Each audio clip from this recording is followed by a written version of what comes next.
Wait. You don't want this live. We're live, champ. All right. Okay. All right. Hey, everybody. Thanks for coming on board. We have a great lineup. We have two professional boxers here, heavyweights, Thomas, and obviously the host of the show, Terrible Tim Witherspoon. And we have the Viking Samurai. the legend, the man, the myth, knocked you out with his foot in 2 seconds. He may have been faster than Frank Dukes. We're not sure. Nobody's faster than Frank Dukes. Well, they're studying it. There's a research project going into this. Well, we're really working hard, though. All right, guys, I'm going to let you take care of this, and I am out. Yeah, we're really working hard, too. Getting David ready for the big fight. Thomas, how you doing? My brother Tim, good to see you. Thanks for having me on, my friend. Hey, thank you, man. Thank you. Looking forward to getting more guys on. Glad you on. Viking Samurai, what's going on? Oh, we can't hear you. And there's something, Thomas. How about it? No matter what we do. Yeah, we've been trying to get him ready. We were hitting the hand. Johnson messed it up, dude. So there he goes.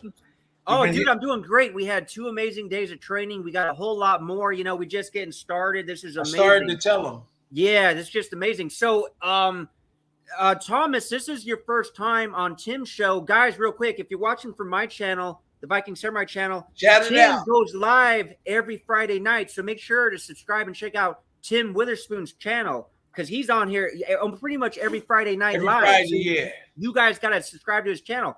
But Thomas has never been on my channel or your channel yet, Tim. So, Thomas, can you give us some of your background in the boxing world? Sure. It goes back a long way. I'm almost 59 years old now. And yeah, 59. Man. How about that, Tim? I'm right behind you, brother. 5 years. It started in the early 1980s in a little gym in Parsippany, New Jersey, at the Parsippany PAL, with a guy named Tex Gonzalez. And he used to send a lot of guys to Ice World and South Mountain Arena. I know Tim knows where those places are. Yeah. You know, in New Jersey. They were great venues. So I fought amateur back then, and I wound up being a sparring partner to a couple of the New Jersey champs, things like that. I was kind of on my way, but then life got in the way. You know, I moved on and made some choices we shouldn't have made in life, you know. And at 53 years old, I found this one avenue called the Masters Division, and I got involved in it, and I've been at it ever since. I'm 58 and a half, working on 59. I've been at it ever since.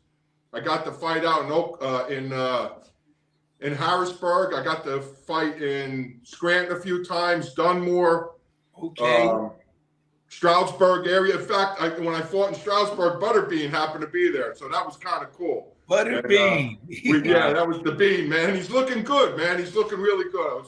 And very, very gracious to me. Okay. Yep, Butterbean. November 18th, I'm going to do another one next weekend. Down in, Tim knows the area, the Front Street Gym. Oh, right. I thought you did that already. No, that's next weekend. And mine's going to be more of a charity spar event. Okay. Because like the original guy I was supposed to fight backed out, so somebody stepped in, and you know, he really doesn't have the experience, but we're going to do it anyway. We raise nice money for a good cause, so that's what it's about, you know. And yeah. Hey Tom, quick question. So, did you not compete in boxing when you were younger? You just got into it. You said when you were 53, as far as on the competitive level. I competed. My first fight was like in 1982 at the Dover Armory in New Jersey. Wow. And I wound up fighting in Morristown, all that northeast New Jersey area, and I got as high up as to like the semifinals. New Jersey back then didn't have the gold gloves; they had the diamond gloves. Okay, the diamond. I got to like the semifinals. Yeah. I got beat. I got outpointed, fair and square, you know. And then back then it was a little easier to bend the rules too. And I remember my last fight was in South River, New Jersey. I fought this guy. He was certainly an open class fighter. He must have had well over 30, 40 fights, and he just peppered the daylights out of me. And That was in like 1985, 86. Was that an amateur fight? Yeah, Timmy. Yeah. Yep. So they matched you up. They matched you up with somebody that was more experienced. Yep. Yeah. Okay. They got away with that stuff in those club events back then, you know? Yeah, I know. Yeah. I had about 10 to 12 fights at that time. He had probably at least 30 or 40, you know? Oh. And I held my own. I went all 3 with him. But he just had better skills. That's the name of the game, you know? That's it. Yep. That was so I had unfinished business, Tim, you know? And so when I was 53 years old, I was way over 400 pounds. Wow. And you know my brother. I was huge. And you know my brother up there, Sean McFadden up there in Scranton area with Irish Gene Reed. Yeah, I used to be, I spent some time up there. Yeah, man.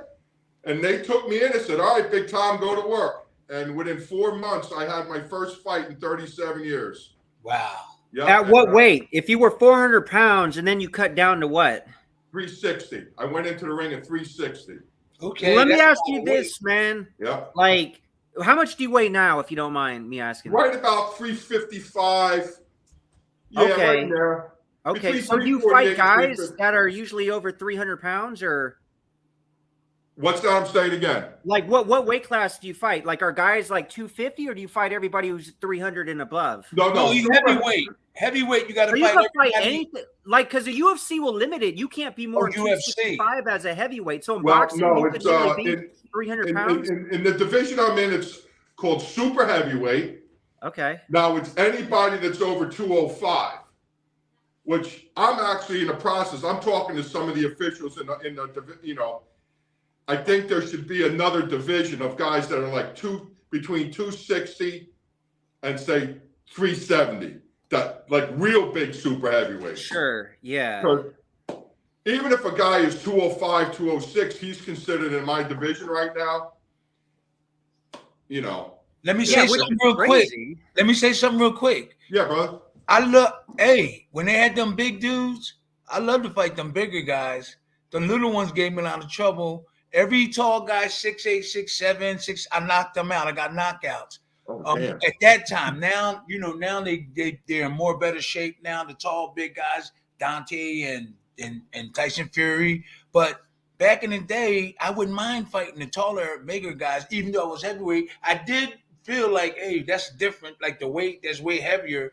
But I like to fight them. It was much easier to get them than them guys my size. Yeah. Every time I fought somebody 6'5" and over, I knocked them out. Look at my record. They easier to hit and they're slower, probably, right? Yeah. That's why. Some of them, Call the Truth was a little bit taller than me, but he wasn't big. He was about the same weight. But those other guys, they were fast. Some of them were fast, but probably didn't have the punching power or how to deliver the punch properly, and it was clumsy. You could get away with that. I can get away with it fighting against a guy like that. Hey, Tom, I got to ask you a question, man. Like, okay, so if you're fighting, 350, 370, like, how's your cardio? Like, how many rounds are you doing in these fights, man? We only do 3 rounds tops. Are they 3 minutes apiece? 2 minutes, because it's Masters Division. All right. And I have to say this. Everybody asks me that question. Of course. Oh my God, you're so big. How's your cardio? Yeah. Come down to my gym. For a 58-year-old guy, my cardio is extremely good. They'd be surprised, right? Yeah, wow. Extremely good. A lot of guys, the last guy I fought, he was really good. He was 10 years younger than me. Okay. He was about 250. And he was about 10 years younger. He had about 10 more fights. And he came in the gym thinking he was going to do some damage. He really did. He brought all his guys with him from the whole thing. And I remember he said to one of his guys, this guy can't move. And the guy that was with me said, you're in for a rude awakening. Woo. Timmy, you know my brother up there, Billy O'Rourke. You know him good. Yeah, Billy O'Rourke, right. Big Billy, right? Yeah, I've been meeting him. He's like 60 years old. Billy fought Mike Tyson a few times in the amateurs. Okay. Timmy, he was up in camp with you, I think, a few times up with Muhammad, right? Up at Ali's camp, yeah. And Billy still holds mitts for me, you know. Okay. And you know what he teaches me, because you're never too old to learn something, right, brother? That's right. He teaches me move just enough to make a miss. Okay. Conserve your energy, move just enough to make a miss and to counter them, right? Right. So now listen, you know, I could never fight on level like you guys had. It's impossible. No, don't say that. Don't never say that you but can't. I can fight on my level. I can fight extremely good. You know what I mean? So I'm happy with that. You know. But never say no. Good, never say no. Yeah, no, I'll never say no, because you never know. I got this far, right, brother? That's right. You know? Hey, Thomas, I got to ask, man. So What's you up? said you had unfinished business. You got back in the ring at 53. Yeah. Was there like a specific thing or incident that happened in your life where you felt like, okay, I got to get back in the ring? Because there's like a lot of, that's the reason why a lot of people get into boxing. There's stuff going on in their life where they get back into it. Yeah, man. And I'm, you know, there's a school out in Ohio got my story somehow, so I share it with them a little bit. Whoa. And listen, in the 1980s, this is the story. I met a nice young lady. I married her. I was 20-something years old. I bought my own home. I had car loans. I thought I was on top of the world. I could still move around in the ring a little bit. I had a good job. And that little white devil came my way, and I enjoyed it way too much. You understand? Oh, okay. I enjoyed it way too much. And I paid the price for it, man. I paid the price for it. And it took almost 25 years just to stop it, just to finally come to terms with it. And then another 5 years to make my body start working again. Okay. You know? 5 years? 5 years? Wow. Don't forget, Timmy, I was well over 400, so my kidneys weren't good. My heart wasn't good. Okay. This is the true story, brother. At 53 years old, I decided I wanted to at least live and get myself in some kind of physical shape. I went around the track, a quarter-mile track, and could hardly do it. Now I do 2 miles up on the Appalachian Trail with my boots on. That's some hard work, too. You know what I mean? Now, I can't do it fast, brother, but I do it. But, as long as you get it done. As long as you get it done. 37 years. For the better part of the 30 years, I made really bad life choice decisions, brother. You're not the only one. And that's the way it is, and that's my story, man. You know. But, people love a comeback, man. Like, you know, that's so cool that you beat that. And like now, I mean, I'm sure your story would inspire a lot of people, because it's like, dude, you're doing it at 53. What do you say? You're 58 right now? I'm 58 years old right now. Yeah. And you got a fight coming up shortly. I think you said November 18th. I got a fight coming up next weekend. Yeah. That's awesome, man. That's great. I've been knew about the fight. We was together. Yeah, that's right. We was at the event. Up at the reunion, Timmy. Huh? We were up at the reunion together. We started talking about it. Yeah. You know? Yeah. That was awesome. And then, you know, I was supposed to do, I think I told you a little bit, Tim. I was supposed to do an exhibition with he was a good contender in his day, a guy up from the Boston area. And there was a guy putting it together. Remember, I called you on the phone. The guy who was promoting the whole thing passed away. You know? Yeah, he passed away.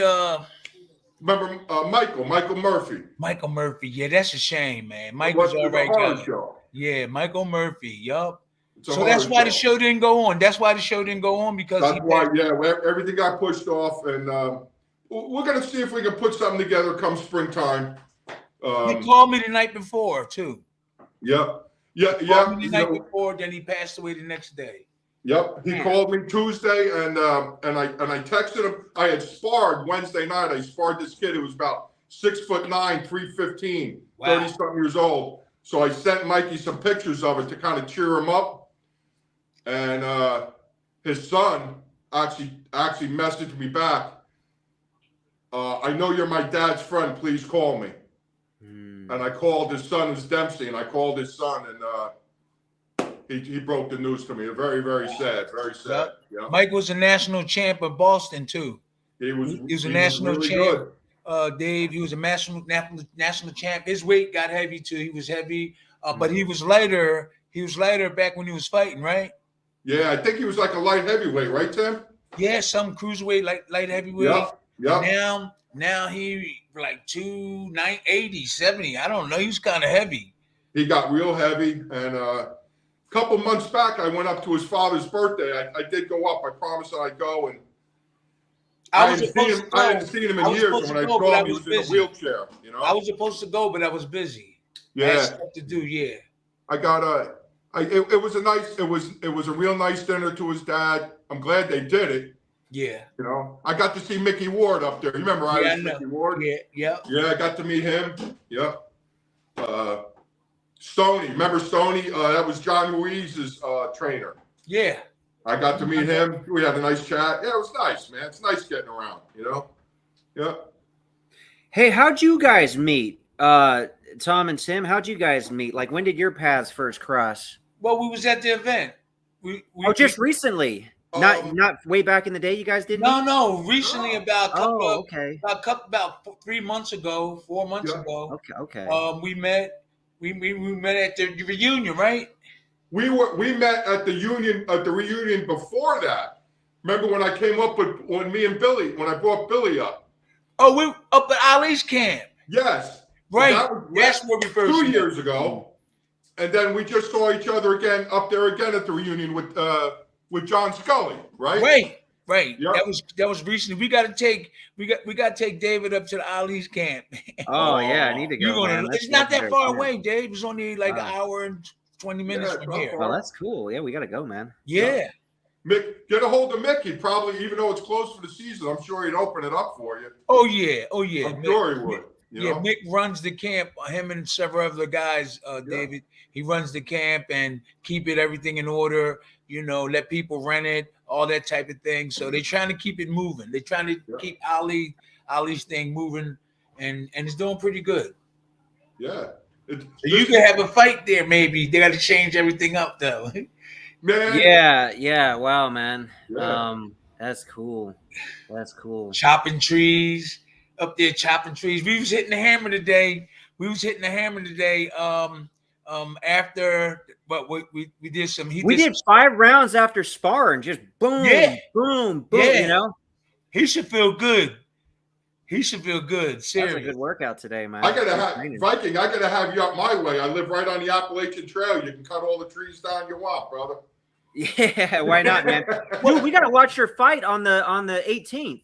Yeah, and then there's a fight on Tim, your son's gym, on the 19th. The 19th, we have a bunch of fights there too. So we have a busy weekend of watching these fights, man. Yes. Timmy, I'm gonna miss your son's fight, man. I'm gonna be up in Wilkes-Barre that day. Oh, I wonder if Kenny's going to know. Kenny, I don't know if Kenny's making the matches for the people there, or he probably is. Kenny Van Scoys. He used to make you know what happened, Timmy? This is a true story. I used to always get these guys, like out of the Masters division. Come on, we'll do it. We talk for like 3 or 4 months. About 2 weeks before the fight, they'd back out. I'd have to call Kenny. Kenny, get me somebody. Oh, okay. You know, Kenny's a good dude. Kenny get them guys. He'll get you the matches, man. Yep. He's been working hard for that too. If you need a match, he'll get a match right away.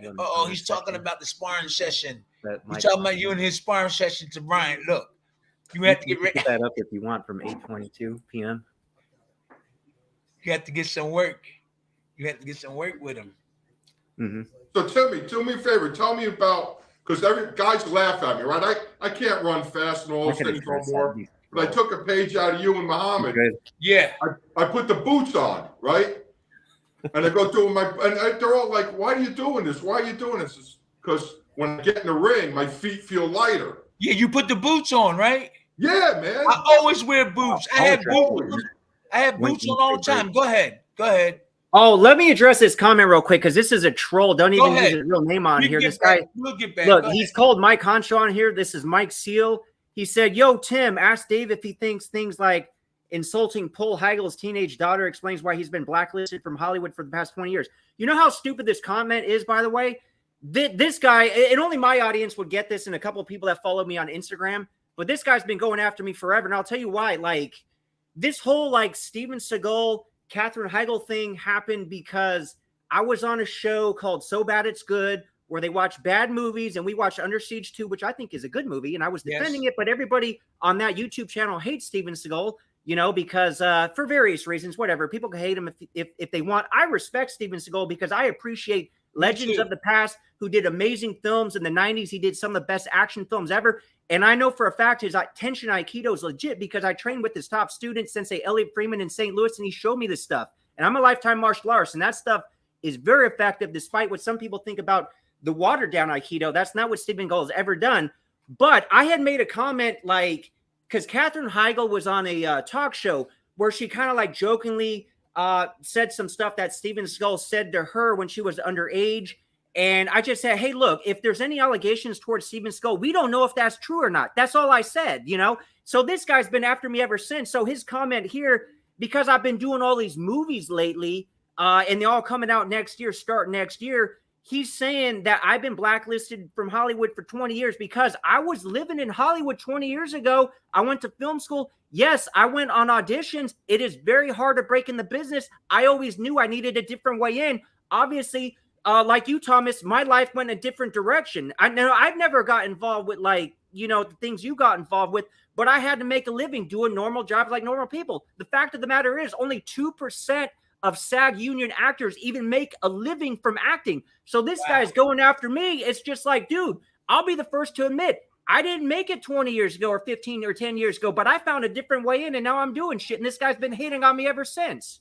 So anyway, I just wanted to address that and lay that shit to rest. It's okay.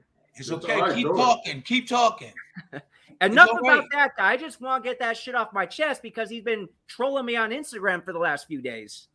And now he's going to another keyboard warrior. Yeah, exactly. You know? And he likes to point out, by the way, you know, because he's so insecure about himself.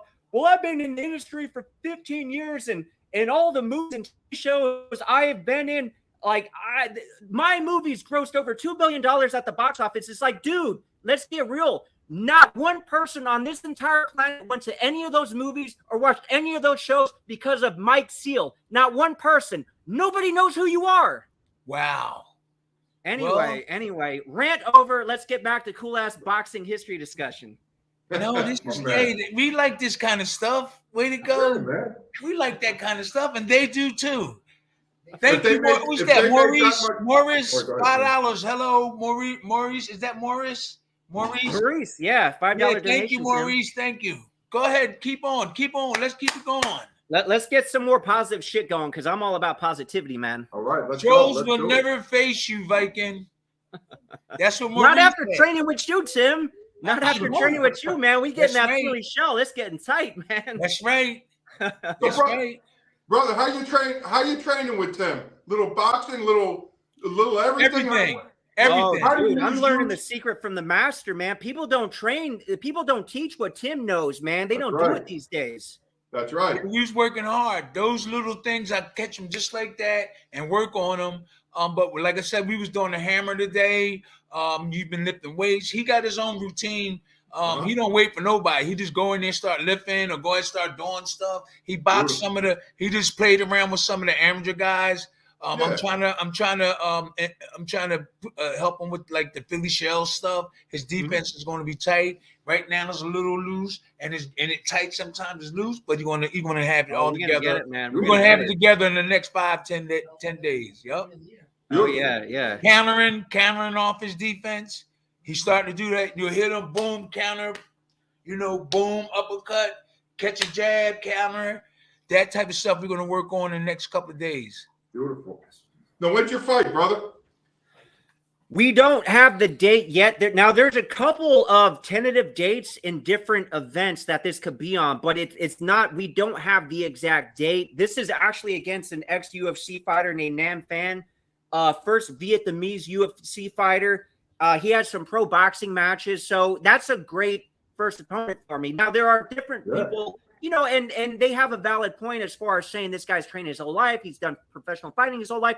So you would think all that experience would give him a massive, massive advantage. And in some ways, it will give them an advantage in that arena. But, you know, people don't understand the work I'm doing with Tim and the work I'm going to continue doing.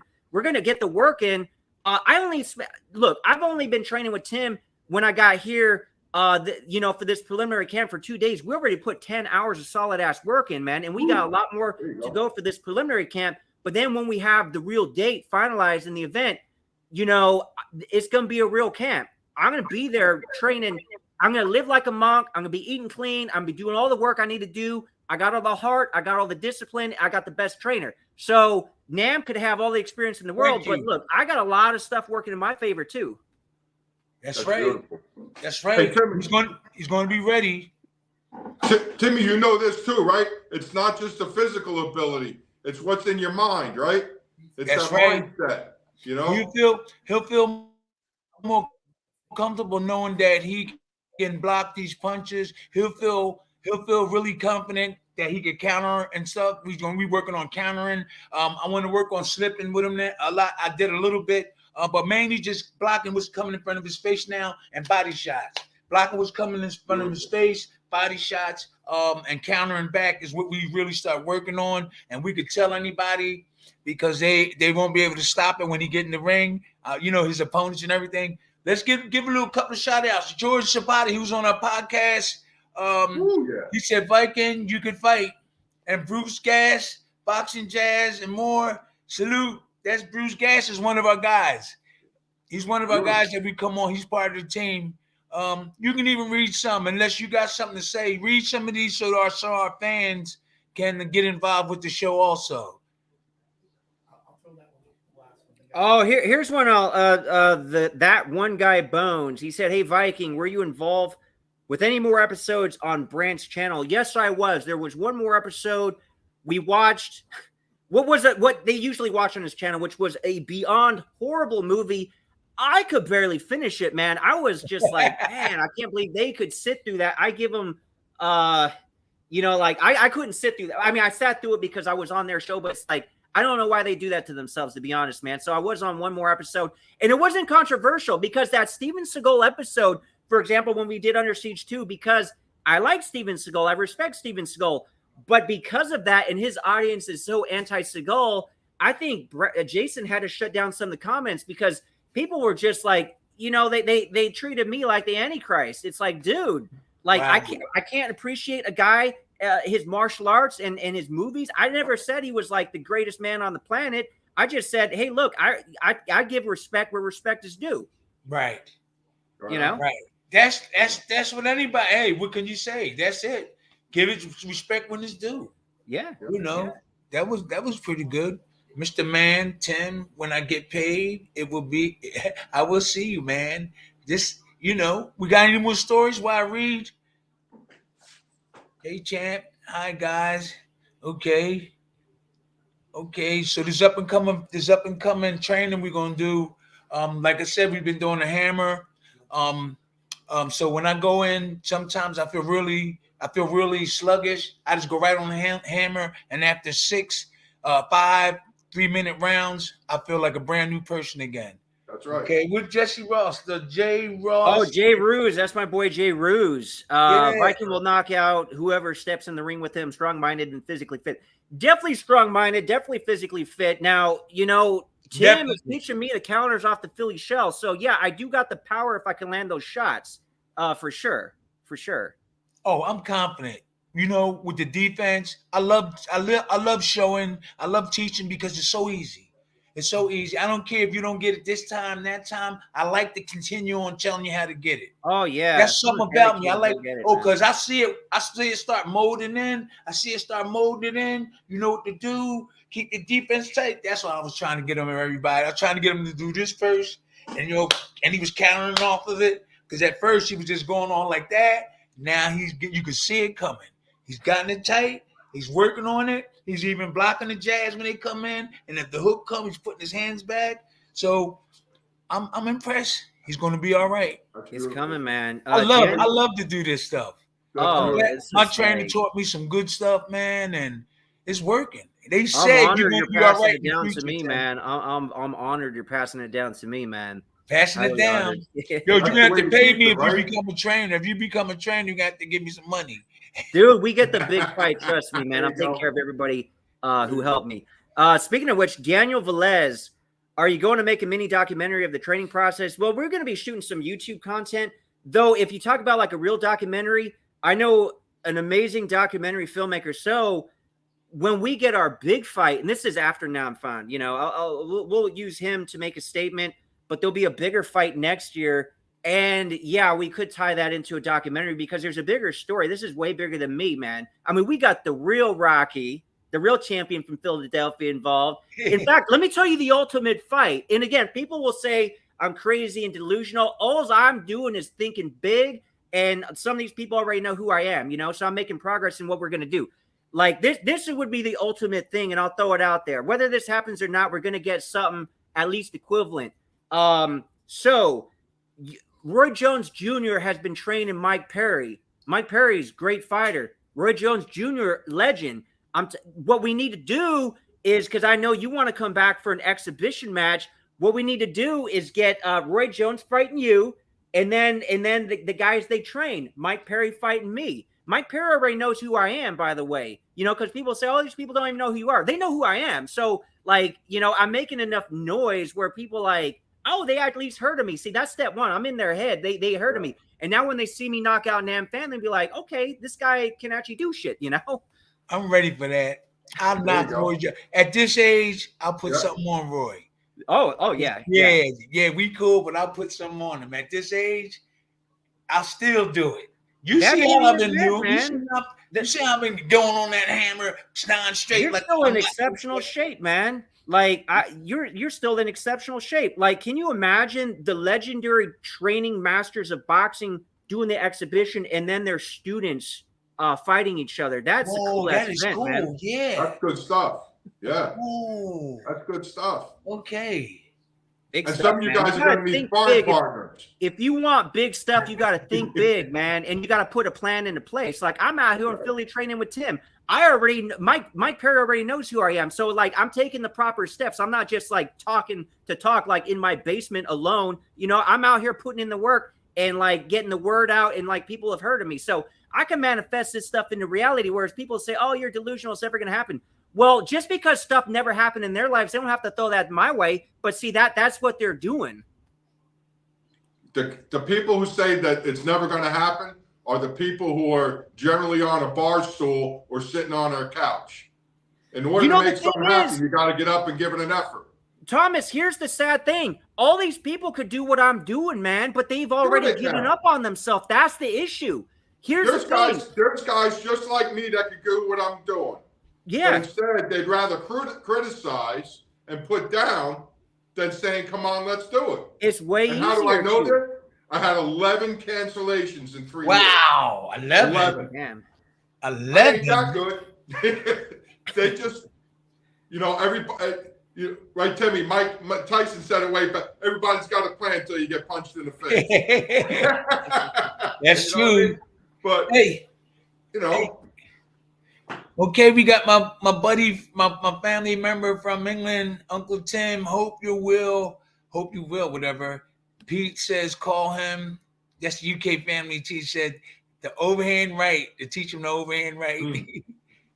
We can get that overhand. I landed that a couple of times in sparring, like light, obviously, you know. But I'm working it in, you know. It's gonna come. I let you keep throwing it. I let you keep throwing it and putting it over here, Then it's like I tell you to act like a slap. Then ball your fists up. Then get it in. Now you got to keep it in close. And when it releases from here instead of here, you get a more power. So some people go overhand, but when you come like this in here like that. Whoa, that's an automatic knockout. Timmy, you called that the can opener, didn't you? Bend your knees. What'd you say? You called that the can opener, didn't you? No, the can opener. The can opener is 2 body shots. Oh yeah, that's right. You get inside, you can jab your way in. Bang, right? Yeah, that's right. That's right. Okay, the can opener heard me saying that. Yeah, man. Hey, real quick, man. I was talking about boxing legends. You know, Roy Jones Jr., obviously Tim Witherspoon. Speaking, if you guys want to help support boxing legends and make your food taste extra good, man, you got to get Mike Evans' Mighty Knockout barbecue sauce. Man. You can order from Amazon. Nice. But this is part of the whole Circle of Legends thing. which helps retired boxers, man, because unfortunately you guys have entertained the world. And now a lot of you, not you, Tim, because you're still physically and mentally there, but a lot of boxers are in really bad shape. Right. And, they may have made bad financial decisions. So it's really sad to see them at the state they are, because mentally and physically, they can't even really like make the comeback, even if they wanted to, Yes. So we try to help them out with this knockout barbecue sauce. Some so of you guys, it tastes good, but it's for a great cause. Yeah, even Make with sure conversation. I get that info, would you, brother? Make sure I get that info. Oh, you gotta get this on Amazon, man. I think there's make sure you get the info. Make sure I get that info. I got we'll give you nice this friends info, up here in the Thomas, Poconos. for sure, man. But again, despite the great cause, it's just delicious barbecue sauce. This is how I can eat clean. No, for real, dude. I'm eating chicken and rice and vegetables every night, and that gets boring. But not if you got this barbecue sauce. Oh, I like that. Way to go. He put that one on the right track. I like that. There you go. Nice. Good stuff. Put out your vegetables, Tim. You know how good that stuff is. Yeah. I just had my egg white and vegetable. I had my egg white and vegetable sandwich before we came on. I was hurry up and doing it. All kind of vegetables with egg whites, just a tiny bit of cheese. I'm gonna stop eating cheese also. So that's the only thing I had today. I had the smoothie with all this. Sure. Remember, I went and brought all the stuff. Pineapple, apples, you name it. What they call that? All the stuff. Anyway, I'm kind of like, I'm kind of like that sometimes. All that stuff, I put it in there, man, and put it in the blender. Then I did the juice. I did carrots, beets, celeries. I made the juice. Then I got the other stuff, and I blended it all together. Man, I blended it all together. You don't eat meat, do you, brother? Nope. I stopped eating beef and pork a long time ago, 50 years, and I stopped eating chicken and fish about 5 to 3 years, something like that. No kidding. All right. Yeah, I don't want no beef. Hey, if I eat it, I get heartburn. You couldn't eat it now if you wanted to, right? Huh? You couldn't even eat it now if you wanted to. You get sick. I spit it out. Oh, yeah, man. It gave me heartburn, and my stomach was burning and everything. When I tried just a tiny little piece like that, I just wanted to see what would happen, and I ate it, and the grease from it, everything, man, it messed me up. Wow. Yeah, I That's feel okay. Man. I feel okay. Let's see what we got. Who do we got? What the hell is a Ding Mac? Somebody's just making a joke about the movie Bloodsport, of course. Oh, so you know what that is. Yeah. Can I give a quick shout out? I'll do the Tim Knock on him with that Philly show. I'll do Tim Knock from that Philly show won't mean crap. Brian's talking crap in the background, man. Oh, dude, here's a dude. Put up Jay Roo's comment here. Let Tim address this. What? This is a good comment, Dan. Read it. Go ahead. Jay Roo's theory. He said a lot of heavyweights today aren't as skillful as heavyweights from the 70s, 80s, and 90s. How come, Tim? A lot of the old trainers passed away. And when these kids, and then when these young bucks were coming up, they didn't get that knowledge because the older trainers is really getting to the, not really be mobilized, moving around. Some of them died, and it was hard to get to them. A lot of them was on the East Coast, the Philadelphia, New York area, Jersey. A lot of good trainers with those skills, and now they passed away, and it's hard. Now all you see is a generation. A lot of them don't have defense.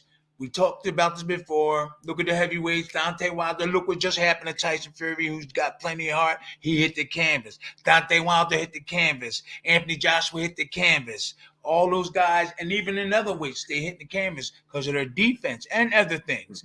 So you can see, I can see the big change because I was like in that area where the good trainers, they're older on the way out, and I got it. I just barely got that stuff from Slim, and then Slim passed away, and now everybody's searching for trainers and this way and that. You can have some good trainers. Some of them is all offense, and none of them are all defense nowadays. When you see, look real quick. Look at the Spence and Crawford fight. Both of them have beautiful offense, but really, neither one of them had a good defense either. Yep, your best defense is not offense. You need both of them. Mm-hmm. That's what everybody be saying. Oh, your best defense is an offense because they don't know how to teach you defense. You know, the trainers say, hey, your best defense is an offense, and have him throw him all these punches. And then he get hit.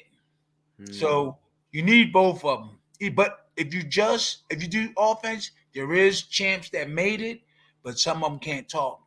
Some of them can't talk after their career. Yeah. That's the truth. Oh, here's something. Bruce Gas Boxing, Jazz, and More said, any thoughts on James Toney versus Razor Ruddock tomorrow? James Toney still fighting? Yeah. Is that for real? No, man. James, yeah, I saw it. Oh, they fighting tomorrow. Damn, man, Tony is man. durable. Tony is durable. He is rugged. Razor Ruddock got that good left uppercut that I don't care who it is, they better get out of the way of it. But we didn't hear that much about Razor in like 10 years. We heard about Tony. I didn't hear nothing about Razor. I don't know if he's training and what he's doing and everything. So that's going to be an interesting fight. Them two hard punchers getting ready to get in the ring. Wow. That's cool, man. Yeah. Yup. Razor Ruddock got that uppercut that'll kill anybody.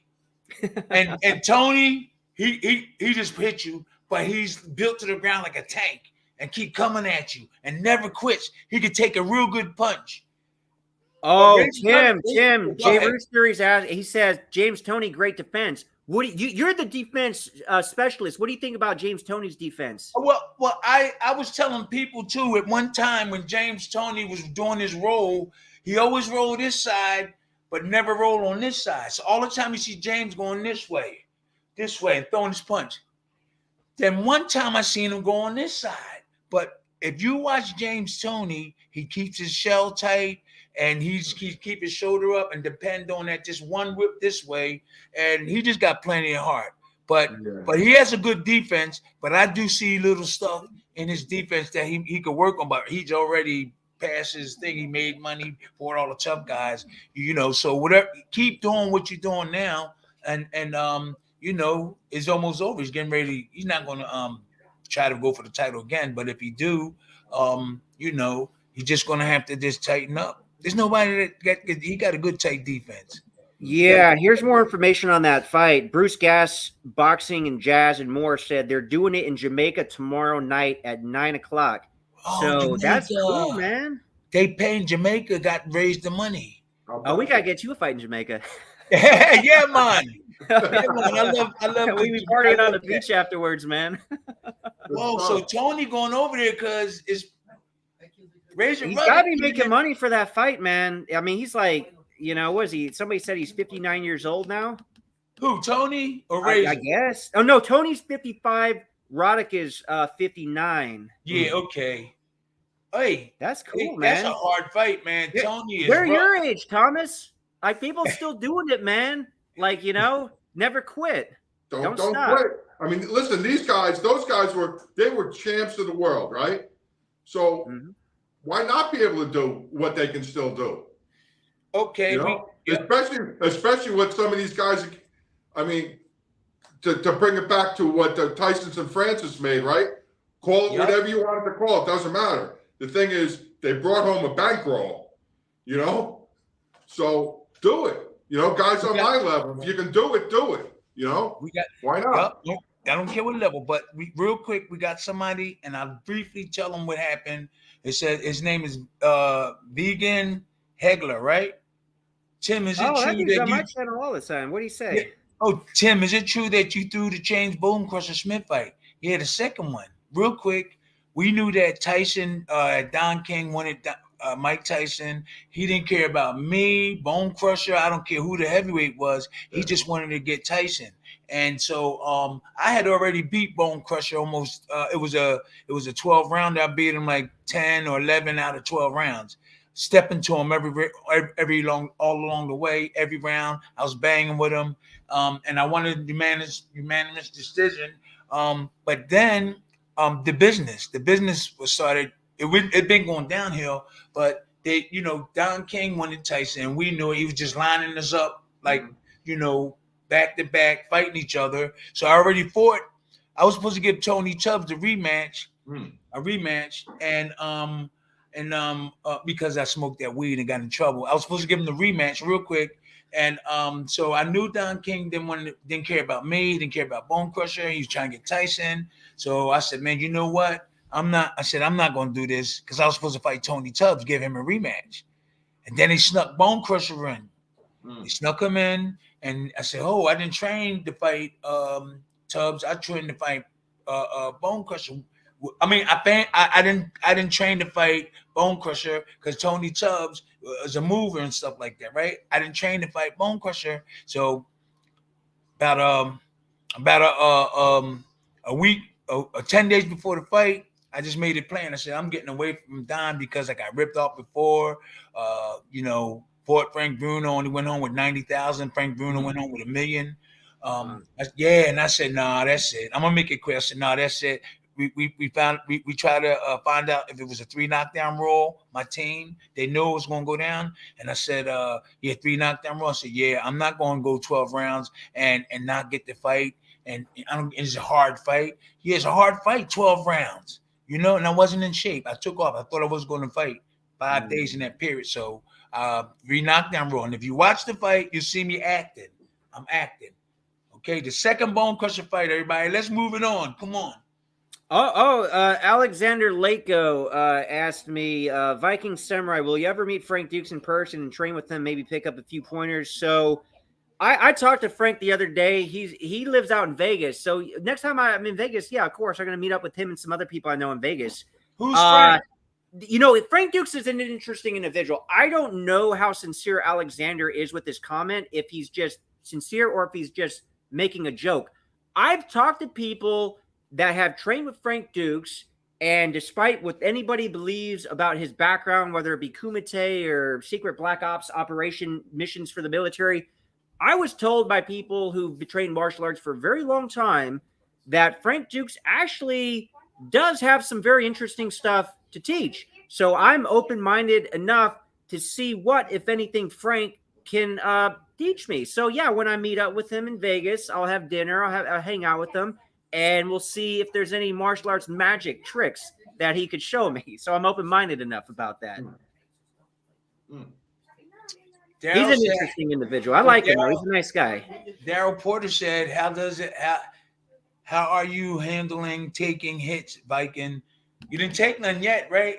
Oh, we got a cut, dude. Like, we had the headgear and the mouthpiece in. So yeah, you're amateurs, man. They good. They got good defense. They popping them out there. Like, I mean, the hits, they don't feel like anything, though. It's not like I'm getting hit by you, Tim. So, I mean, I could take like, it just reminds me, yeah, okay, I got it's going to help you, those little guys throwing these punches at you so you can learn that slip. Yeah. I mean, like, the thing is, I've always been able to take hits, man. I'm actually, despite what people say, I would consider myself tougher than average. So I'm not going to really have too much of an issue. If anything, it just, like, reminds me to tighten everything up. I don't mind getting hit at all. At all. Bloody nose, black eye, whatever. I'm not afraid of getting hit. Which Plasma TV compensation videos? What is that he's saying? Oh, what comment you on? It's Plasma. Is that Plasma TV? Right underneath the Daryl Porter. Oh, I don't see that one. People who box have no idea how physically damaging it is. I always tell people that even try to shadow box for 3 minutes. So I don't understand that. People who box have no idea how physically damaging it is. Okay. Probably talking about the other people. Shadow box. Let me address that a little bit. Yeah, go ahead. Because especially at my age, I have to watch what I'm doing. It's especially. So do I still spar? Sure, but I'm not going to spar like a maniac, and I'm not going to spar a 20-year-old kid anymore. But in my trades, I'm in the skilled trades. I'm a pipe fitter. That's physically damaging every day. So what are we calling physically damaging? Have guys getting hurt in boxing? Yeah, terribly. But I've also seen guys fall off 10-story buildings. Whoa. I've seen guys lose their arms in the trade. I've seen guys lose their feet. So Thomas, you make a good point. The funny thing is, even somebody who has an office job, who is sedentary, who sits down all day, and like this hunched over on a keyboard, you know how physically damaging that is? That person is a wreck by the time they're in their 30s and 40s unless they work out and have a healthy life and get up like every hour. So it doesn't matter if you're a boxer, a pipe fitter, or a dude working at an office. Your body is just over time, unless you're basically doing rehabilitation things, if you're stretching, if you're doing mobility drills, if you're working out and you're eating good, your body's just going to go to shit regardless of if you fight or not, man. Even office jobs. I never thought of that. You know, I was talking about it at 53 years old, because I had done nothing with the majority of my life. I could hardly walk around a quarter-mile track. Wow. I could hardly do it. Wow. But as I stayed with it and kept going and kept pushing forward and doing more, you know, and coming around and listening to guys like Timmy and a lot of the other pros, and every once in a while getting in with them, even the amateur kids. You know, now I'm 58, and although my body is different than when it was 30, it's probably healthier. Okay. You know? Nice. Oh, yeah. So do I carry more weight? Sure. But listen, when I was in my 20s, I was 275 pounds. When I was 18 years old, I was already 260. So it's the difference, and I'm a little slower and all these things. But you know what? My mind is sharp. You know, my mental spirit is great. So in a lot of ways, boxing gave me my life back. Nice. You know what I mean? Nice. You just got to watch how you do it, and you know, like I had to spar. I sparred one kid. He was 20-something years old, and you know, after I ate a couple shots from him, I said, "Oh my God!" And I stayed in real close to smother him.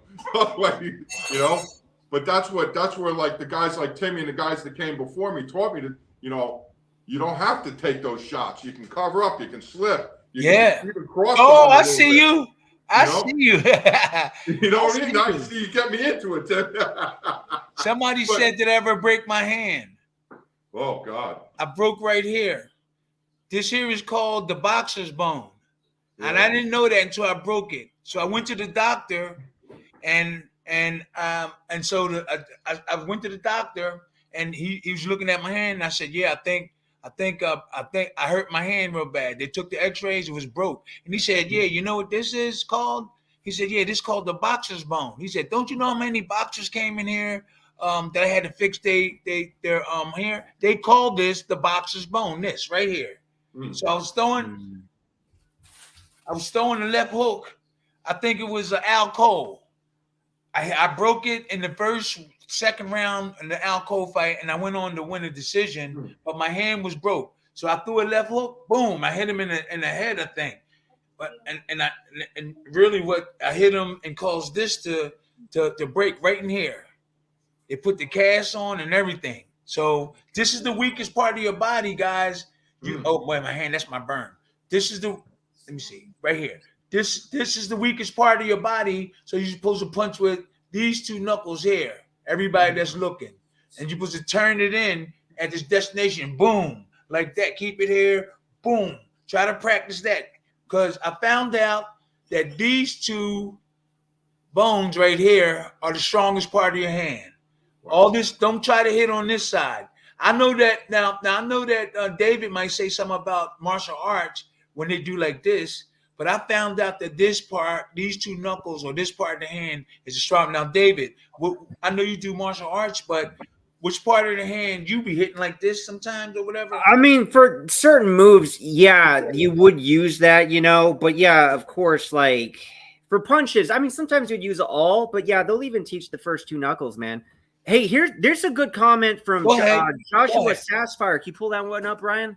Go ahead. Dude, he's sleeping on the job, man. Pull that up. Anyway, he tell says, me gotta be ready tomorrow. He says, should fighters that have taken serious damage and have CTE continue to fight? No. Not at all. No.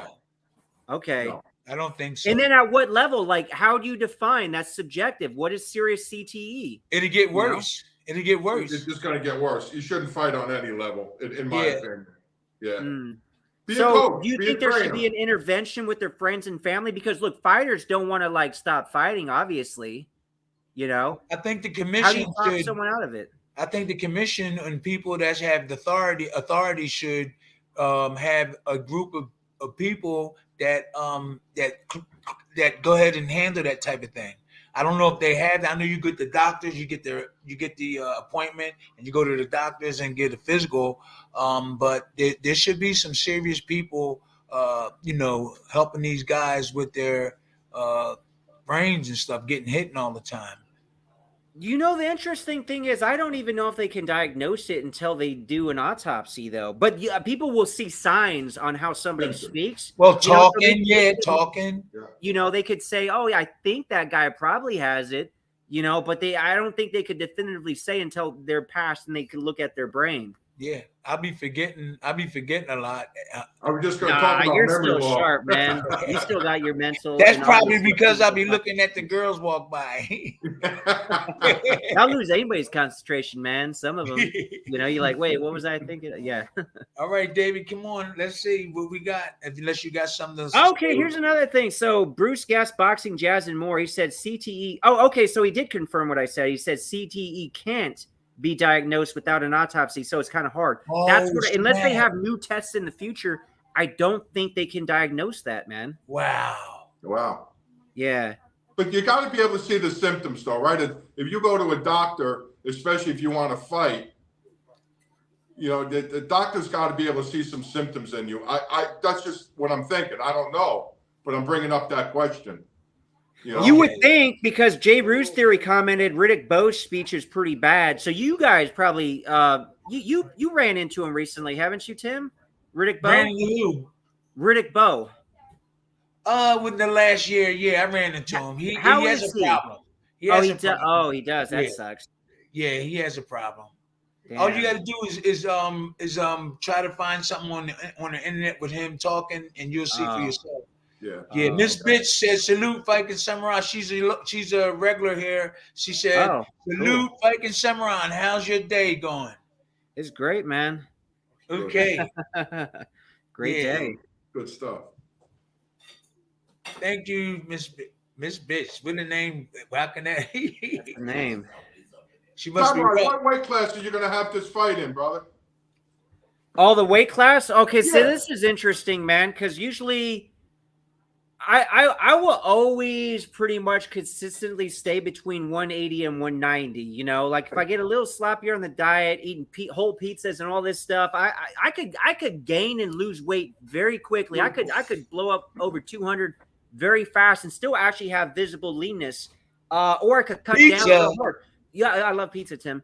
But I could cut, like, usually if I want to get real lean, because I've been doing like movies and stuff lately, and a lot of my stuff I don't have my shirt on, so you got to look. You're always going to look better, leaner, on screen. So then I'll cut down to 180. But as far as like the fight with Nam Fan, to make it fair, look, I do have a size advantage over him. He's only 5'6". I'm like 5'9", 5'10".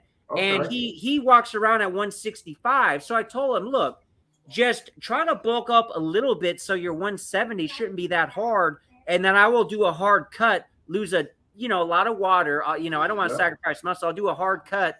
And I could I shouldn't have an issue making 170, so it's like we could technically fight. I know we won't fight at the same weight, but we'll weigh in at the same weight. Yeah, I got you. Yeah, absolutely. Richard G says, I believe it could be dangerous at any age. It is all in your mindset and how you train. I agree with that. Yeah. Yep. Life in general is very dangerous. At any age, set your mind to succeed. Whatever we're doing, set your mind to succeed. The power of the mind and self-belief. Like if you think about it, just the fact that we are all in different physical locations, we're talking live to each other on video and obviously audio, and we got people all over the world watching. Like people like created this. This was somebody's idea of like. They had the idea of creating a computer and then like eventually like, hey, we should be able to like talk with people live on video. Like this was just somebody's thought that they created into reality. So the power of the mind, humans are obviously the only, living being creature on the planet that can just create something amazing like this, So it's like we all have that ability. So a point I was going to make earlier when I went on my troll about that, when I went on my rant about that troll, was that it kind of related to, I feel like we all have that power to, for the most part, achieve way more than we have. I mean, no, obviously guys like you, Tim, you're two-time heavyweight champ. You achieved the top of the top. But in general, you're one of those very few small percentage of the planet that has achieved that, which is great. But a lot of us have, like, I have not reached my goals yet. Most people have not. So I'm in that 95% right now where I did not do what I set out to do and feel like, well, not feel like, but know I'm capable of. But I just don't think I'm capable of that. I know everybody's capable of greatness in their own way. And that's going to be subjective of what, their goals and dreams are in life. But if you have to have like those goals and dreams, but you have to believe them, because nobody's going to believe you unless you believe yourself. Now, at that stage, people will call you delusional because nobody else sees it. But as they start seeing things manifest and traction starting to happen, then they're like, oh, they start believing. They'd be like, oh, this guy might actually be able to pull that shit off. Hey, look here. But just a couple of years ago, right? Everybody laughed at me, called me names. Even when I got in the ring, I mean, the name calling was ridiculous. But I stayed with it because I had a goal to achieve. Here I am tonight sitting in my garage talking to two-time world champion and another great guy. How does that happen? Thanks, man. And you're going to have a fight next weekend, which is freaking awesome. I have a fight next week. Now, so what's harder for me? Training to stay in some kind of shape, to use what skills I have left to help out a good cause, or what's more dangerous? Running the streets of the Bronx again. Okay. That's a no-brainer. Right on?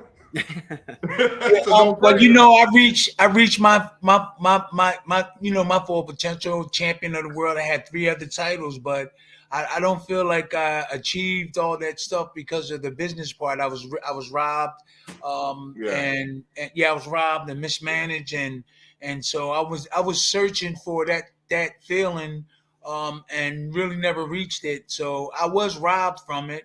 I did feel great when I won the championship, but when I went home, I only had like $100,000. So at one championship, I went home with nothing. They took my money, and I had to borrow money. So, I did reach when I knocked out Frank Bruno, and when we stayed in with 50, 60,000 people screaming, but even although I went home with like 90,000, I felt good, but I don't really know what it feels like to be a really successful, got money, helping people, that type of champ.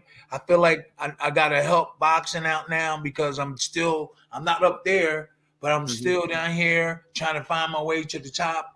And I'm training you and I'm training people. I'm still a good guy. And everybody respect that. So I don't know what it really feels. I know it feels that I won the championship, but then I wasn't going to get my money, and so I know them guys that got 10 and 15 million. They know that feeling that comes along with the championship money. Nice. That comes along with the championship, and you got to balance them right. Yeah. So I don't know what it feel like. I'm a champ, but I don't really know what the real guys feel like. Interesting. I guess I do know what it is, but don't know how to express it. I don't know. If you understand. Yeah, no, that's cool, man. I love your perspective from an insight because of what you've done. Let me just address this. So the Mike Honcho guy's back.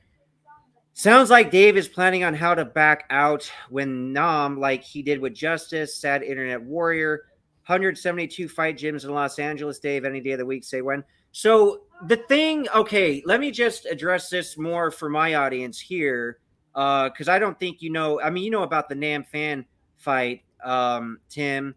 But so Jimmy Justice is a guy that I met on Warrior Island, okay? And I had made a video calling out Michael Bisping because he had called Frank Dukes one of the he did a very popular video, top 10 martial arts frauds of all time. He put Frank Dukes at number 1. Now, the funny thing is, a lot of people may think Frank Dukes is a fraud, but Michael Bisping did not put up a good argument. So we addressed all of the points that he made, and we made a very good rebuttal of Mike Bisping's argument.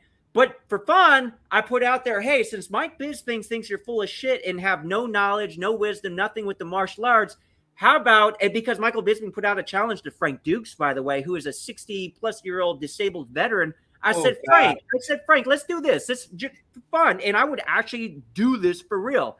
Let's make a video challenging Michael Bisping where we'll say, you know, I'll train with you and we'll find out, myself included, what, if anything, you have to teach. And then we'll do a match against Bisping. So I put that out. Now, of course, that did rub people the wrong way, including Jimmy Justice for calling out Mike Bisping. So he said, you know what? I'm a real fighter. I fought this. I fought that. And yeah, he is a real fighter, you know, tough guy. So he put out the challenge to me, which I said, okay, that sounds cool. And that whole fight, by the way, was going to be in Dubai. It was going to be a kickboxing match for a vacant world title set up from a guy who was also on Warrior Island named Juan Barragan. That was supposed to happen in November. It never did. That's not something I backed out of. I was dying to go to Dubai in November. In fact, because it was going to be a kickboxing match, I was planning to train with Don the Dragon Wilson, 11-time world kickboxing champion. So anyway, fast forward, as far as I know, that fight still might happen, I believe, early next year on January 27th. And if Juan Barragan is not full of shit and he does help us put this on. Now, Juan, by the way, has fought for this organization in the Middle East. He is a 2-time kickboxing champion in that organization. So, you know, the guy has some history. So maybe he can pull this off for me and Jimmy. So that is not a fight I ever backed out of. In fact, I would love to do kickboxing because I'm much better with my kicks than anything else, to be honest. So that, and look, I'm going to be bringing the Philly show with the boxing, throwing my karate kicks. Like, it'll be a lot of fun with Jimmy. Here's the cool ass thing. Again, because none of these people think I'm serious. You know, they'll see once I have my first fight, but they don't think I'm serious. You know, they think, oh, you're just some movie wannabe YouTube actor guy. You're not going to do shit in a fight. We're all going to find out together, man. So anyway, Mike Perry, great fighter, by the way, is friends with Jimmy Justice. And he even told me, hey, look, if you beat up Jimmy, which he thinks will never happen, he said, I'll fight you. It's like, that's the fight I want, because then we can do the Roy Jones versus you, Tim, and then Mike Perry versus me. Oh, I would love that. It was going to be amazing. So I hope that fight does happen January 27th. Now, if it doesn't, I'm not the kind of guy that is just going to, like, you know, sit on my hands and hope for the best. If that fight doesn't happen, that's why I'm trying to set, look, let me do a boxing fight with Nam Fan, because he called me out too. I'm like, yeah, that guy's kind of interesting, you know?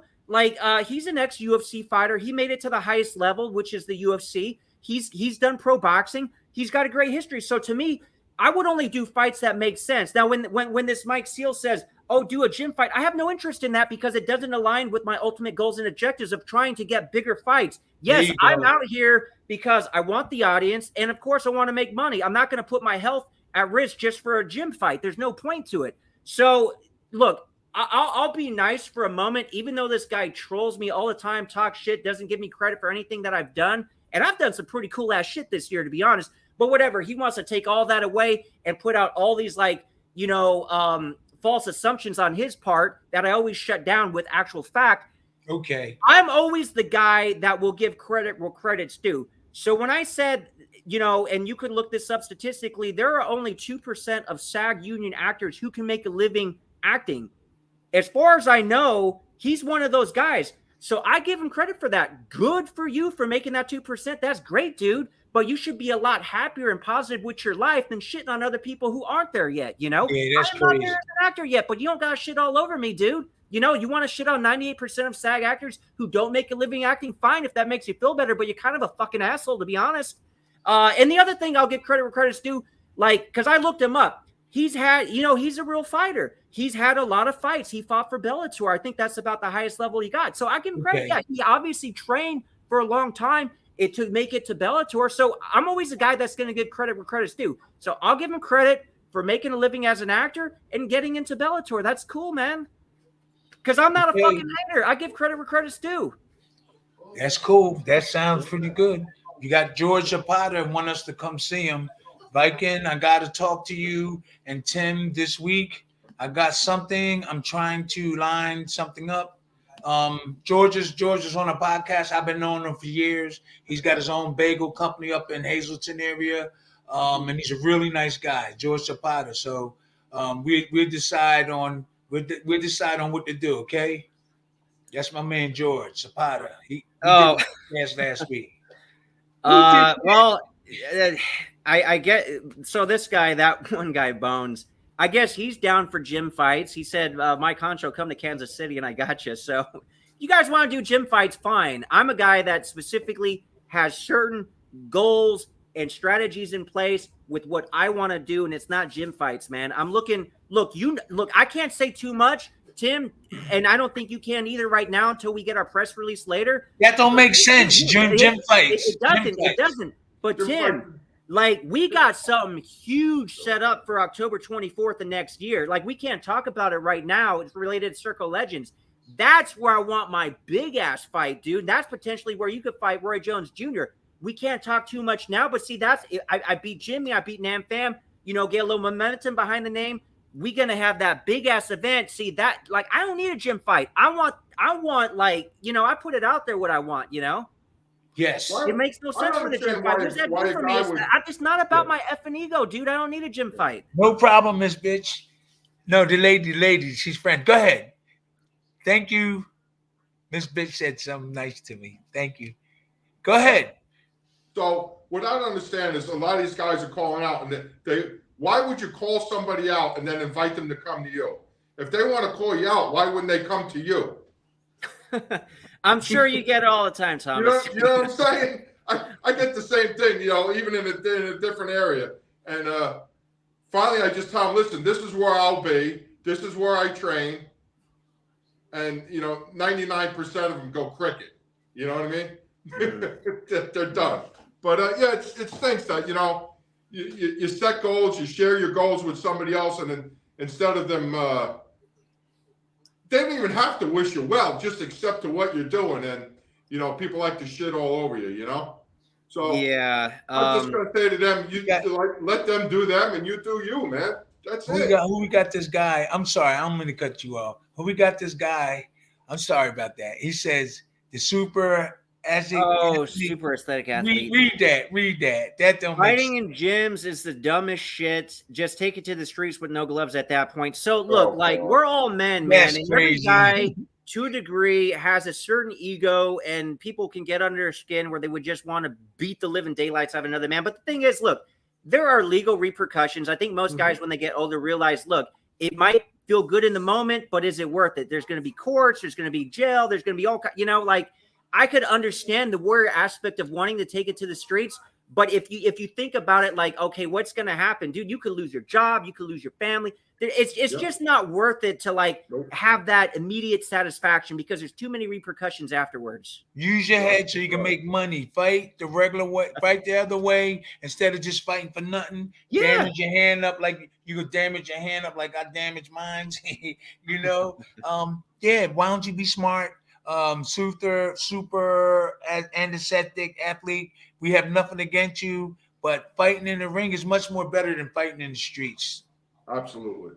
Much more better. Absolutely. It don't prove that you got heart. Okay, he's a lot of heavyweights today aren't as skillful as heavyweights from the 70s, 80s, and 90s. Okay, let's keep moving. Word of the day. Okay, keep on. Oh, yeah. See, last man standing. He says, screw that. The streets will end up in an aggravated assault. That's a felony in 6 months. Dude, if you get a felony, you may not even be able to get an effing job anymore, man. You're like screwed in so many ways. Like, even my Krav Maga instructor, for example, was given an example of a story where, like, this lady's boyfriend was beating the crap out of her in public, and people were yelling and screaming, somebody help her, which, again, like, a lot of us, we see a woman getting attacked on the street. What do we want to do? We want to help her. He helped her. He beat the shit out of that guy, and it still cost him thousands of dollars in lawyer fees, all this other stuff, and in court, she even went against the guy, my Krav Maga instructor, that saved her, because unfortunately these women who get beat by men have deep psychological issues where they are drawn to that, and they'll defend a man who I think is lowest on the planet, any guy that beats a woman, by the way. But that's right. Even something like that. I'm the hero. I'm going to save this woman because a man's beating her. Oh shit, I'm in prison. It cost me thousands of dollars. Damn. It sucks, dude. It really sucks. You can't do shit out there, unfortunately. That's true. That's true. Thank you, Dr. Canoon. He said he's late. Don't worry, we're gonna be here next week and the week after. Beautiful. Yep. Okay. So Brian, what we gonna do? Go down to what we gonna do? Brian, you gotta come on. What we gonna do? Yep. Oh, Brian. So we'll probably get a little feedback here because we're in the same room. Well, first of all, I want to say anybody who doubts the Viking Samurai David here, he does spar with our tough fighters, man. These guys don't play. So, you know, people might have some opinions, but you come to the Witherspoon camp, we weed you out. And I've seen some dudes get beat up and beat hard, huh, Tim? That's right. That's right. So, safety first. Yeah, whenever you guys want to come off, just let me know, champ, and we'll end the live. Okay. So like we usually do an hour. What you guys want to do is 9:20. We can keep reading some stuff if you're having fun. We can go to 10 if you want, or we can stop at 9:30. So what you want to do? Well, I'm gonna, if it's all right, Timmy, I'll wind up about 9:30 with you. I'm going Okay. up to train a little bit. Okay, 9:30 is cool. We got it at 9:30. Yeah, 9:30, guys. Come on, then we can read some stuff and answer them real quick. Beautiful. Thank you for coming on. Thank you guys for coming on. Well, Dave, we're gonna be seeing each other a lot, you know. Oh yeah, a lot, man. We spent a lot of time together. Oh, guys, I want to shout out, man. By the way, if you want to meet and Tim, New York, Times Square tomorrow, Saturday. What was Saturday? November 11th. We're gonna be at the Urban Action Showcase. So there's gonna be all kinds of cool stuff going out there. And Tim's gonna be up there. I'm gonna be up there. So many cool people are gonna be up there. So if you're in that New York area, you could also watch the show that I was in because they're doing a premiere of Warrior Island. So you can meet the cast and crew of the Warrior Island.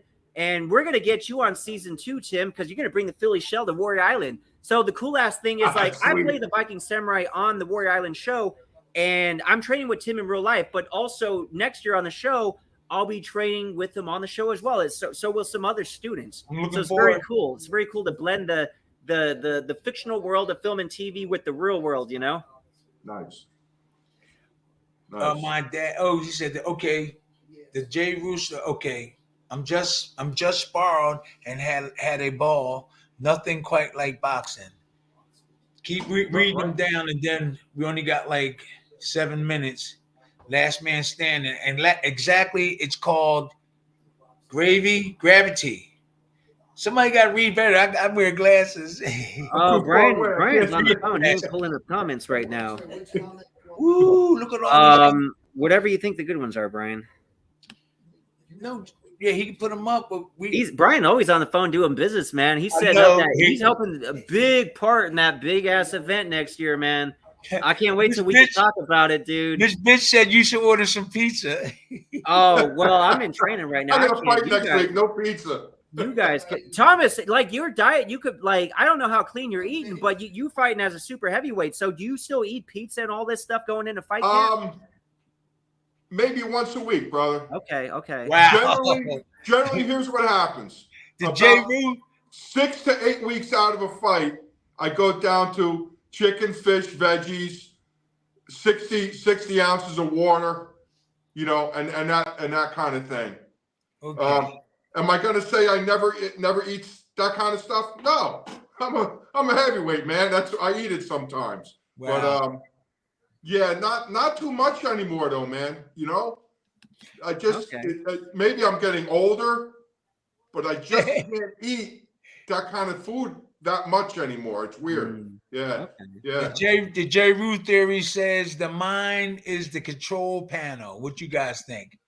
Yeah. Oh, dude, hell yeah, man. The power of the mind, like I mentioned, just the fact that we all talking live and people are watching and commenting, like somebody, a person created all this stuff for us, which we should be grateful for. But that just shows you, like, damn, we could make this out of, like, we were cavemen one day back in the past. We didn't have shit, and we developed this kind of technology. It's pretty amazing, man.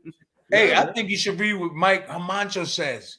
Sounds like Dave is planning on how to back out with. Oh, I read that one earlier. Yeah, Oh, I did? explained the whole Jimmy Justice fight, the Nam fan thing, all this other stuff. Oh. So I'm in Philly for a reason. I'm not just out here training for hours and hours and hours with the legend Tim for nothing. We're gonna do a fight, man. And look again. This is much bigger than me. This is going like part of the Circle Legends, Tim Witherspoon. We are going to show and prove all you guys that these legends like Tim have so much wisdom and knowledge, and he's going to take me, a martial artist, turn me into a boxer because I'm training with the best. So we're going to prove these legends still have a lot of value that people like. Again, they forget about him, man, and it's sad. But that's also why, you know, we hooked up with Mike Evans and his Mighty Knockout Barbecue Sauce. He's got to help these legends out. And I think this fight that I'm doing, it's going to help Tim out as much as me because, like, people will see, like, damn, I got to train with Tim. Beautiful. Roy Jones. Yep. Mikey Garcia. Oh, who did that? Hold up. Oh, he was talking about somebody messed me up on here. Mikey Garcia said something about okay, we're gonna have to forget about that one because at the time somebody messed my thing up. It was Bryant. We should punch him in his face. Yeah, it was Bryant. That's it, Brian. You're in there. Come on. He's the fall guy, man. We always blame him. Why not? Brian, you got to put the bodysuit on, Brian.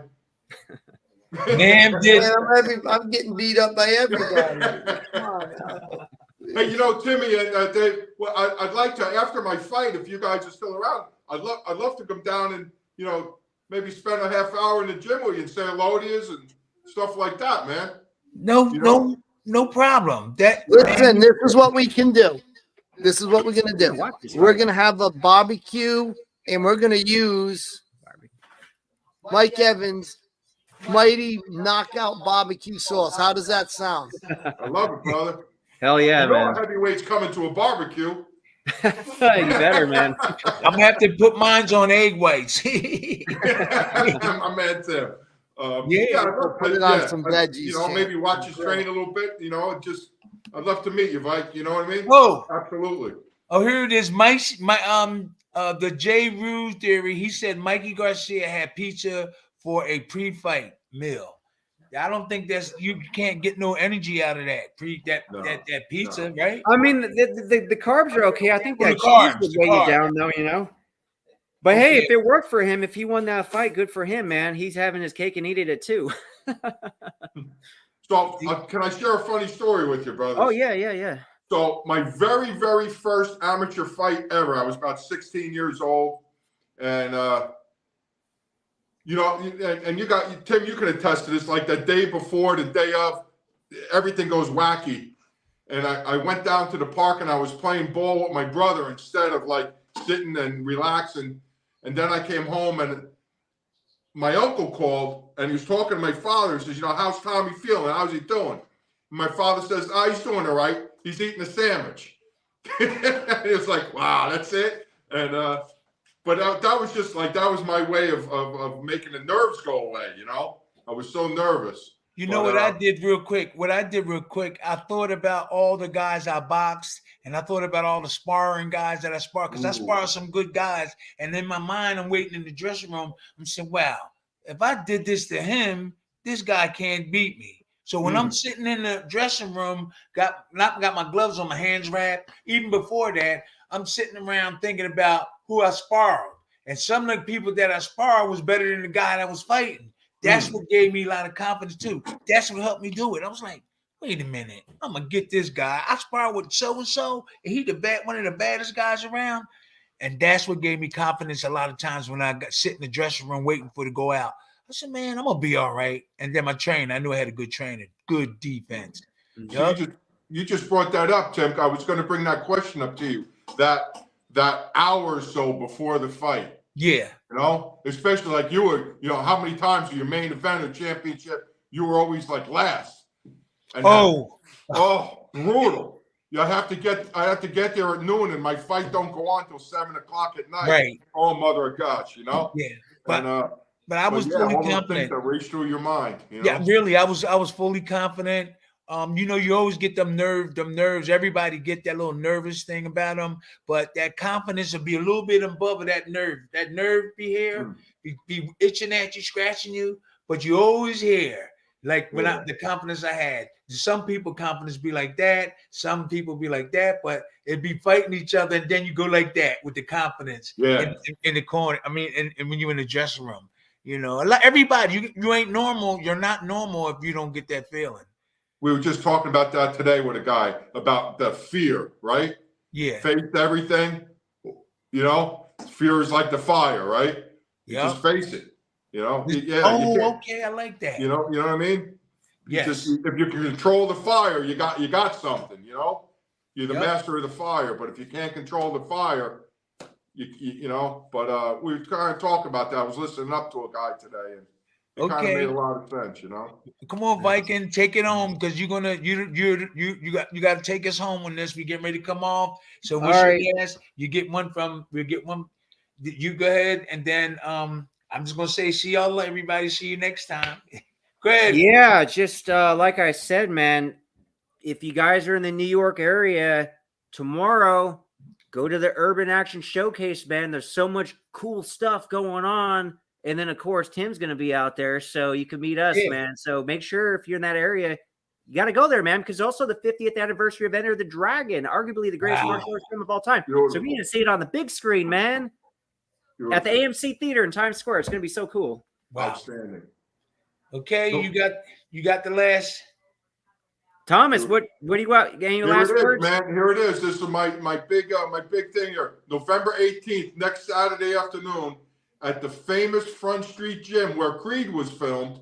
Oh shit! I am on the card, and we have from sub novice guys to guys with really good talent.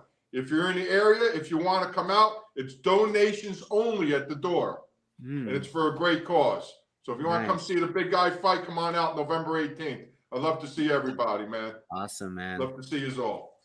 Miss Bitch want me to show this. Who does? There you go. Yeah, that's it.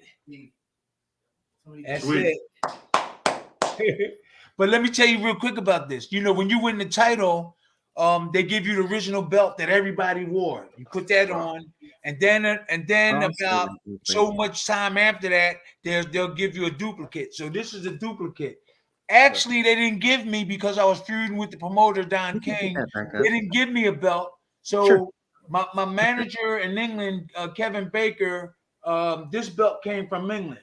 This here belt came from England, but the original belt, you're supposed to get a copy of it. They take the original belt and then give you this one, but they never gave me one because I was disputing with the promoters and stuff. I was fighting for justice for the boxers, and so they didn't give me a belt. So, like I said, my agent from England, Kevin Baker, got an organization over there to send me the WBC belt, and so this is it. Yep, I put it back here. I'd like to address something here. We got a little feedback going on. Oh, you can mute me real quick and then unmute me. I might want to say something. What we doing? All right, so I want to address this person that the infiltrator. You insult Tim's school, man, our camp, because we put people in with real fighters. Dave has done excellent against some extremely tough fighters. I mean, any of you guys want to come by and test out the fighters we have, you can get in the ring. And I've seen some big dudes get knocked out. We did, yeah. Big, giant dudes get the crap beat out of them. We brought him here. He has been tested. He is vetted. And if you don't think our system is good, come on out. We got some professional fighters. We got amateurs, and they will knock you out if you ain't tough. So come by. Maybe I'll even get in the ring with you. But the thing is, too, safety is first. Safety is first. We always watching out for the young kids, making sure they have their hands wrapped properly, making sure they're not overmatched when they're sparring. If anybody get overwhelmed, we stop it and things like that. But that one particular one what Brian was talking about, the guy came into the gym all cocky and big 6'8" guy, and one of our guys dropped him. But dropped him. He's walking around like he was like. And then when he dropped him, everything changed. His attitude, he was talking nice to people and everything. I helped him get up. When he went down, Justin hit him. Justin looked just like Tex Cobb. Excuse me. Tex Cobb. Yeah, I'm telling you, Justin, this guy, wait till we bring him on one day. He looked just like Tex Cobb. He caught him with a left hook and a right, and the dude just fumbled and went down. He went down, we picked him up, and then his whole attitude changed. He was a nice guy then. But before that, he was like this.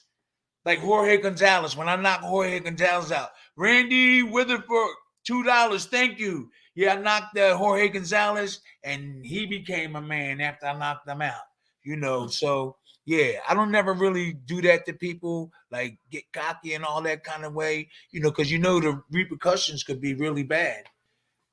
Hey, I just want to say, I'd like to call out Randy Witherspoon. I'm ready. I've been training. That's not me. And that's not me. And Thank you, Randy. I think he's a moderator.